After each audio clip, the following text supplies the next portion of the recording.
அப்புறம் திமுக எம்எல்ஏவுக்கு சொந்தமான ஒரு மருத்துவ கல்லூரியில் நடைபெற்ற கிட்னி திருட்டு, அதுதான் நாடறிஞ்ச விஷயமாச்சு. அத நான் திருச்சியிலே பேசியிருந்தேன்.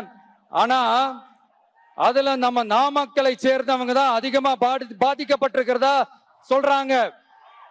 அதிலும் குறிப்பா விசைத்தறியில் பணிபுரியும் ஏழை பெண்களை குறிவைத்து அந்த கிட்னி திருட்டு நடந்திருக்குன்னு சொல்றாங்க. இந்த கிட்னி திருட்டுக்கு ஆரம்பம் எங்க இருக்குன்னு பாத்தீங்கன்னா கந்துவட்டி கொடுமையில இருக்கு. அதாவது விசைத்தறி தொழிலாளர்களோட வாழ்க்கை தரத்தையும் பொருளாதாரத்தையும் இந்த ஏமாற்று மாடல் திமுக அரசு மேம்படுத்தாத காரணத்தால அவங்க கிட்னி விற்கிற அளவுக்கு தள்ளப்பட்டிருக்கிறாங்க. இது எவ்வளவு பெரிய ஒரு கொடுமை. இதுல ஈடுபட்டவங்களை யாரா இருந்தாலும் நம்ம ஆட்சி அமைஞ்சதும் கடுமையாக தண்டிக்கப்படுவார்கள்.